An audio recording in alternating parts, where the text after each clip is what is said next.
Good morning, it's Loren Lockman from the Tanglewood Wellness Center in Costa Rica. I've been asked this morning to talk a little bit about exercise. The questions are, how much exercise is appropriate? How can we exercise without speeding up our metabolism too fast? It's just interesting because it's usually the opposite question. Most people are asking, how can we make our metabolism faster? Basically, what's a healthy way to work the body? Exercise and activity, moving your body on a consistent basis, is critically important to creating an amazing level of health. You can't do it otherwise. So you can't eat an optimal diet but never move. It doesn't work, okay? You can't, there's no diet, there's no way you can make up for a lack of physical activity by making excellent choices. If we lived in nature, we would be using our bodies all the time. We would be moving around from place to place. We'd be climbing trees, and it's not necessarily that we need a huge amount of activity. And in fact, the evidence shows, research shows, that excessive amounts of exercise are detrimental to health. So running marathons, you might enjoy that. Maybe you want to test yourself. But it's not going to make you live longer. It's not going to make you healthier in most cases. The same is true for working out, 3 hours a day, intense workouts. Probably not really such a good idea for your health. What's much healthier is to have a consistent, moderate amount of activity in your life, okay? Using your body. And the best way is to be doing things that you enjoy doing. So in an optimal situation, you would never need to lift weights or do exercise per se. What you'd be doing would be being physically active. And when the human body is working as well as possible, as long as we're physically active, we should be able to maintain a very high level of strength and fitness overall. Now, if that sounds strange to you, and it sounds strange to many people, think about this for a second, okay? How many other species on the planet do you think wake up, look at their clock and say, oh, it's almost time for yoga? Or I need to go do an hour of calisthenics. What do you think? Is that happening? You've seen nature shows? Have you ever seen a gorilla pick up a big rock, lift it over its head, put it back down, and then do it 9 more times? Okay? They don't exercise. They stay physically active. In fact, I used to teach that people didn't need to exercise either, just physical activity. And as I said, in an ideal situation, that works pretty well. But most of us don't live in ideal situations. Take the stairs, don't use the elevator. Walking around on flat ground isn't exercise, not to speak of. But taking stairs is, much more so, especially if you take it fast. This is a way you can work exercise into your daily routine because you're going to go up and down the stairs anyway, right? Make it more beneficial for yourself. When I was 10 years old, that was 44 years ago, a lot of people didn't have television yet. We did. But no one had computers because there were no personal computers. There were no video games, okay? There were no smartphones. There was no internet. What did we do? We played. We were outside. If the weather was okay, we were outside being physically active most of the time. And the result of that was that at my elementary school, where we had probably 300 or 400 children, there was 1 or 2 fat kids. That was it. I mean, most kids were lean. Okay? Things have changed. If everybody still stayed active, as kids used to do, and they stayed active as they grew up, as they got older, we probably wouldn't need to work out very much. But the problem is that most people haven't done that. And so I find frequently that there are people, guys in their 20s, that can't do 10 push-ups. And I mean, maybe you guys can't do 10 push-ups, I don't know. You probably can. But a lot of guys can't, okay? Women who can't support themselves from a bar for like 30 seconds, just hanging. As a group, our population has gotten weak, relatively weak, from a lack of activity. And that means we need to develop strength. And if we get to a certain point, then we really don't have to do much exercise. We can maintain strength and fitness. As I mentioned to you, I do pretty well without much effort. But in order to do that, you first have to get to the point you need to have proper body composition, so where you've got enough muscle mass.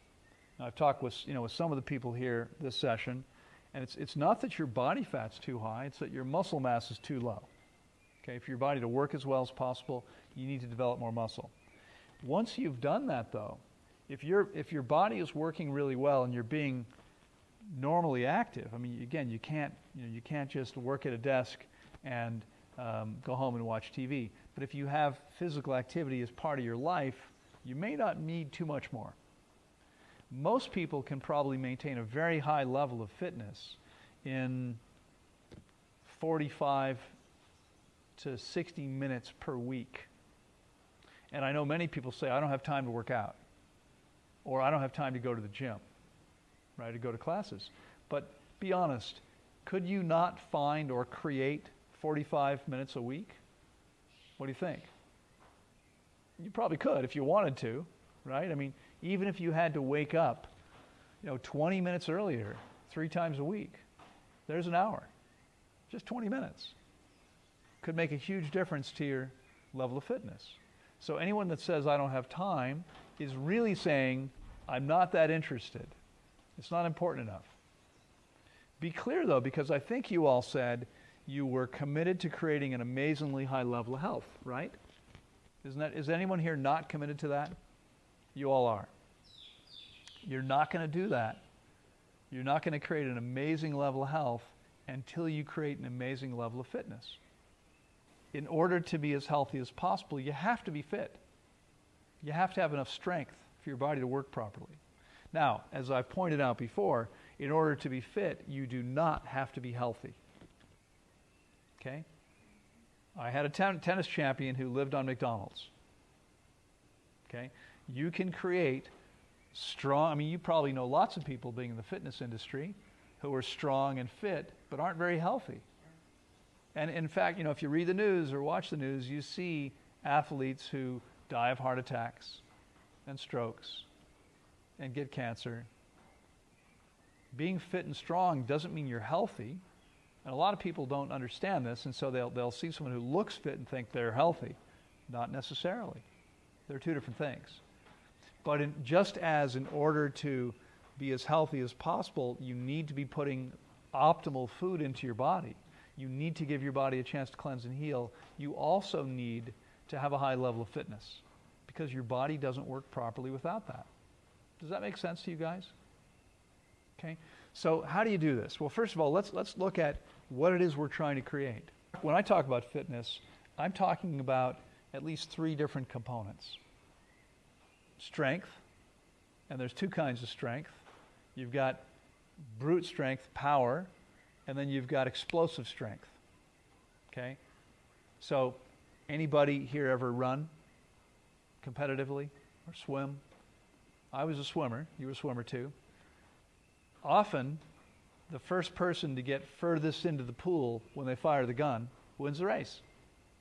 That's the ability to explode off those blocks into the pool. Same thing is true when you're running, right? Especially in a sprint. You need to get going as fast as you can. That's explosive strength. The guy that can explode off the blocks might not be able to move as much weight with his legs. That's different. That's power. Okay, 2 different things. In addition to strength, we've got flexibility. Now, why is flexibility important if you're not interested in yoga? Let's say you don't care if you can do a full twist or not. Why would flexibility be important to you? Who do you think is most likely to get injured? Someone who's flexible or someone who's inflexible? Being inflexible dramatically increases your risk of injury. Does that make sense? Yeah. So being flexible protects you. Let's say you're playing soccer or football, okay, or baseball, and you're running the bases, and you go to change direction, And if you're not flexible, what happens? You tear a muscle, you tear a ligament, you injure yourself. If those tissues are flexible, they don't tear. They stretch the way they're supposed to. Okay? So inflexibility is much more likely to cause injury. Okay? So we've got strength and flexibility. What else? There's actually four pieces.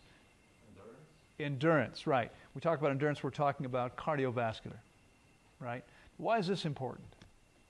It may not be very often in real life, but it could be. It's not likely, but what if a jaguar is chasing you?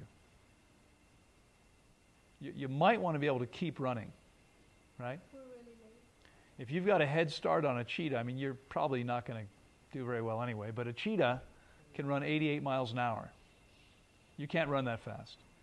But cheetahs can only run 88 miles an hour for a very short period of time. So they don't catch everything they go after, even though they're faster than anything they chase. The question is, are they close enough when they start? Because if they're not close enough and the other animal can keep going, the cheetah is going to tire, perhaps before it's able to catch. Okay? So endurance allows you perhaps to get away from a predator.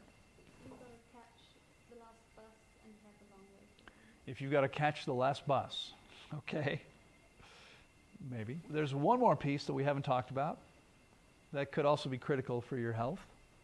Balance, exactly. Balance is important, okay? We need to develop balance. How does balance help us in life? Can walk straight? Okay. You fall down a lot when you walk normally? No, probably not. Sometimes. You know, I think the thing is we live an artificial life. In other words, look around. The floor here is pretty level. It's not completely level. As you can tell from the rocking chairs, the chairs are actually level, the floor is not. But we've created a world where we live on flat surfaces. Imagine that you lived in nature. You know, once you leave the building, you take the trails. You guys have seen some of the trails, right? They're not flat. There's nothing flat. Everything has some slope to it. There's uneven surfaces. If you're out living in nature, you might have to climb rocks sometimes or climb trees. Balance could be really important to your survival, to your health, so you don't fall and get injured. Okay? So I would suggest that these are the four primary areas we want to work on. We want to develop strength, both explosive strength and power. We want to develop flexibility. We want to develop endurance, cardio, and we want to develop balance. Those are the four areas. How do we do that?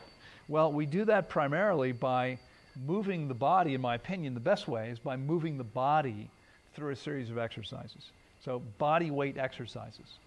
Not so much lifting weights. You can do that, but my own experience, and I wonder if you've had similar experience with people you've worked with, is people lifting weights much more likely to get injured than people moving their body weight. You've seen the same thing happen.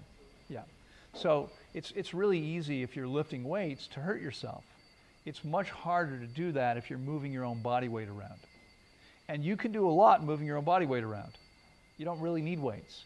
I don't know if you've ever seen real yogis, and people that really, really have yoga down are incredibly strong. Years ago, there was a yoga teacher at my studio. I hadn't taken any classes with her, but she designed this routine that she would demonstrate for people. You'd pay to see her because she was raising money for breast cancer research or something. But she did 10 minutes on her hands without ever having her feet touch the floor, moving from one posture to the next, all on her hands. It was incredible, and the strength and balance and flexibility necessary to do that was amazing. Incredible display of fitness by this yoga teacher. So there are many things we can do to develop each of these areas, but we use explosive exercises, interval training, where we do short bursts of intense activity. So I would not say, oh, you want to develop endurance? Go run for 2 hours. No. Sprint for 15 seconds and then rest and then do it again and do that 10 times. or jump rope, okay, and skip rope for a minute, and then take a 10-second break, and then do another minute, and then take a 10-second break and do another minute. And do that for 10 minutes, and you'll probably be pretty tired, okay? That's intense. Wouldn't that raise your metabolism? It does, briefly. But, and I know you asked a question about your metabolism having been hyperthyroid. How do you prevent your metabolism from going too high? You don't. You don't micromanage anything. It's really important, and I've said this before, but in a different context. So it's really important to understand that we live in virtually infinitely intelligent bodies. Our bodies have virtually infinite intelligence with regard to their own needs. Okay? So the best way to take the body to the point where everything's functioning as well as possible is to get out of its way. Now, I know you guys get that at some level because that's what you're doing right now. But, well, how about when you're done your fast? Get out of your body's way. Don't try to manage your metabolism. Don't do things that push it up, but simply do what makes sense for your body and it'll take care of itself. It won't be an issue anymore. This will not be an issue for you. It will resolve itself, and there's nothing you need to do about it. You don't need to worry about that. People forever have exercised and have raised their metabolism temporarily, and then it slows back down. Okay? It's not something you need to worry about. Now, there is something you can do, and that is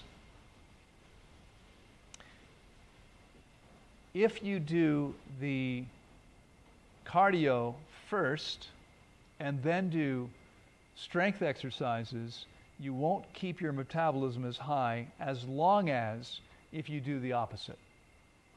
So if you do strength exercises first, okay? So if you want to lose weight, I'm guessing you don't, but if you want to lose weight, then you do strength exercises first and you finish with cardio because it maintains a faster metabolism for a longer period of time, okay? So if you're concerned about your metabolism, you can do the opposite, okay? But honestly, I mean, I'm not trying to lose weight, but I'll often do cardio last, and I'm not worried about it. It's not because it has a very temporary effect. It's all relative, and once your body is working well, it doesn't really matter what you do. I mean, honestly, you know, the whole idea, oh, we can manipulate this, it's misguided. Better to simply do what your body needs to do and don't worry about how it plays out. It's going to be fine. There was a study from the University of Texas 10 years ago that said some 90% of the benefit of an exercise was obtained in the first set of an exercise. So in most cases, I would say if what you're looking to do is build a high overall level of fitness and strength, etc., you probably want to work to about 80% of your max on each exercise. And you can do that 3 times a week, and you'll be doing great. You could, if you wanted to build, you know, the strongest arms possible, you're going to want to do that a little differently. Okay? You're going to want to work to failure as much as you possibly can, but then you're going to want to give it a good 5 days or so before you work your arms again for the greatest amount of growth in those muscles. That's to develop arms as opposed to overall fitness. So if what you're interested in is overall fitness, you're better off working 3 days a week and doing things that are more generalized and not so specific. You can do both, but it depends on what your goals are. What I'm talking about right now is in order to create an amazingly high level of health, you don't necessarily need to develop big arms. So to develop overall strength and fitness, you can do things every single day, or 3 times a week is fine. You can do them every day, but you don't have to. You can do 3 days a week and see an amazing level of fitness over the course of a month or 2. Okay? How much muscle can you carry without it being considered unhealthy is a little bit of a tricky question. Are you talking about you? Are you talking about me? Or are you talking about Rachel? Because Rachel's 5 feet tall, and weighs 95 pounds. And I'm 6 feet tall and weigh 145 pounds, and you're 6'3" and weigh, 165, 70 pounds when everything's good. So it's going to be different. Okay, how much muscle you can carry depends on your size and your frame, and frames are different. So Jaudier, my head gardener, is a little shorter than I am, but has a much bigger frame than I do. He's going to be bigger than me, always. And I say always. He's going to be bigger than me naturally. I can force the weight on, and I used to weigh nearly 30 pounds more than I do now, but it wasn't healthy. I liked it because I look good by conventional standards, but that's not really healthy for my tiny frame. My tiny frame shouldn't have that much muscle. It's just a burden. Think about it this way. If you can increase your strength by 10%, would that benefit you in the real world? Would that benefit you to increase your strength by 10%? It would, wouldn't it? Be easier to pull yourself up into a tree, et cetera, et cetera. What if you had to add an additional 10% of your body weight to do that? Would it benefit you? Well, now you're just, relative to your weight, you're no stronger than you were before. But you're now having to haul extra weight around. You're having to feed all that extra muscle. How does that help you? You see what I'm saying? What if to get that extra 10% strength, you had to gain 20%? Now there's a net loss of functional strength. Okay? So originally if I could do 10 pull-ups, and now I have to gain 20% weight to be 10% stronger, I'm going to be able to do less pull-ups than before. I might be stronger than I was before, but I'm not going to be able to move my body around as well as I could before. In the real world, it's not often that I need to be able to pick up a barbell and lift it. I need to be able to pull myself into a tree to get food, or to escape a predator, or to find shelter. If I can't move my body around as efficiently as before, how does that help me? Okay? So you want to look at what's functional. And it's going to be different for each person. So there is no easy, pat answer for how much muscle one can carry. It depends on your frame, depends on your body. Here's what I would say, though. The easiest way to do this is to get to what's optimal for your body is to simply do what you need to do and don't try to manipulate it. What do I mean? Well, stop weighing yourself. Stop measuring. Those things are all from here. Live in your body, okay? Eat when you're hungry. Stop when you're satisfied. Do the amount of physical work that feels good to you, and your muscles will grow. Ultimately, you will build what's appropriate for your frame. What's appropriate for your frame and what's appropriate for my frame might be two very different things. I mean, in fact, look around the room. I don't think any two of us have the same frame, the same conditions. So it's going to be different for each of us.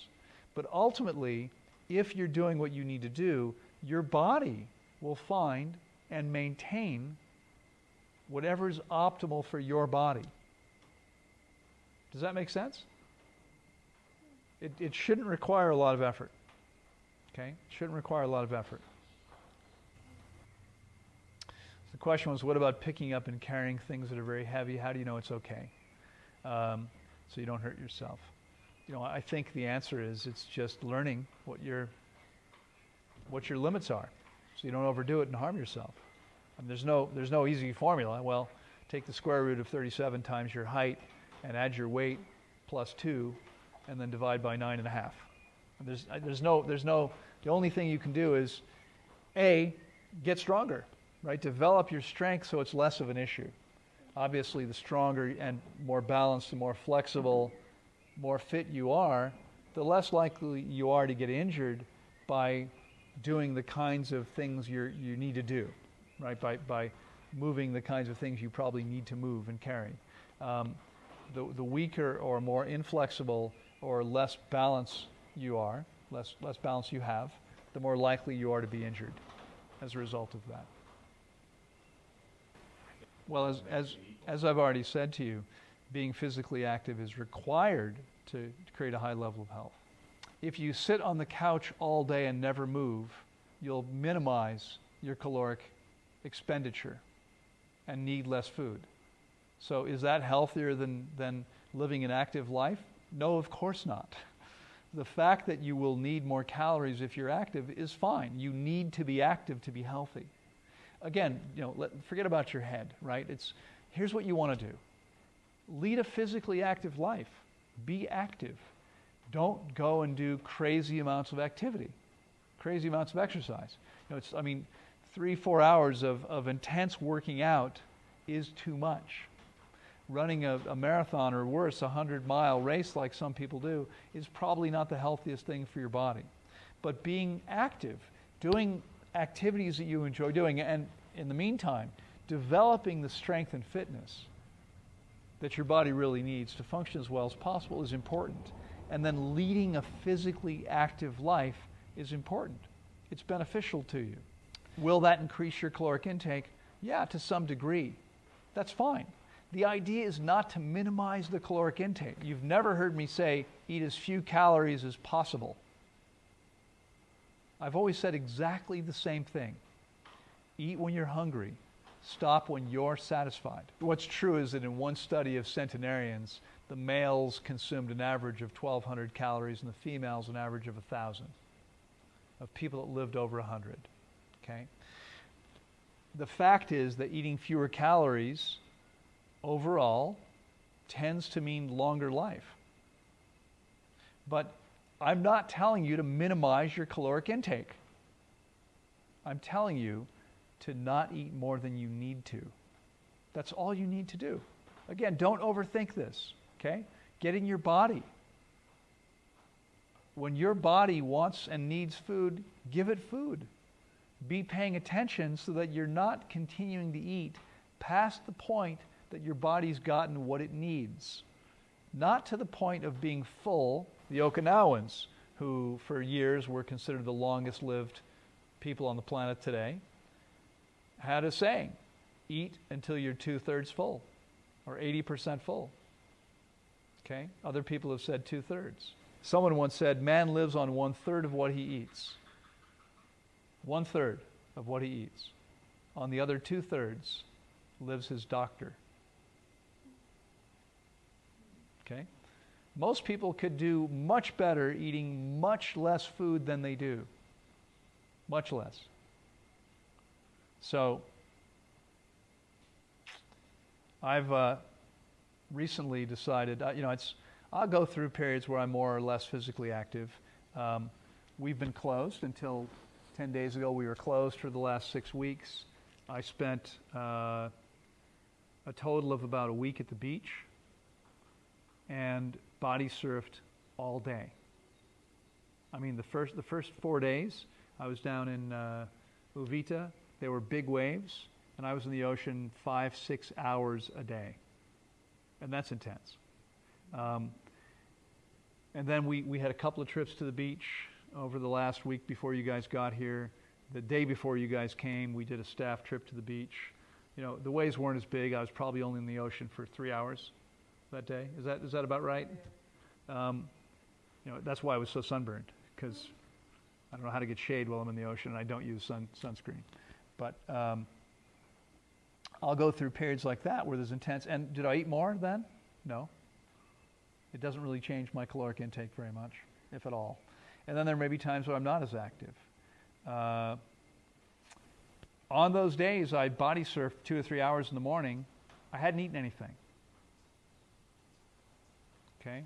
Today, I've probably, so far today, done 120 push-ups or more. I don't know how many dips, 20 or 30 dips, some abdominal exercises, some squats. This is just kind of typical. I don't do an intense workout. I mean, I don't put on workout clothes. I'm working out like this. I don't put on workout clothes and work out for 90 minutes. But what I do is I sit at my desk and I do a call, and then I get up and I feel like I need to move because I don't like sitting in one place. So I move my body and I'll do a set of push-ups or two. And then I'll answer some emails and I'll get up and I'll go do some dips or some squats, something like that. Okay? But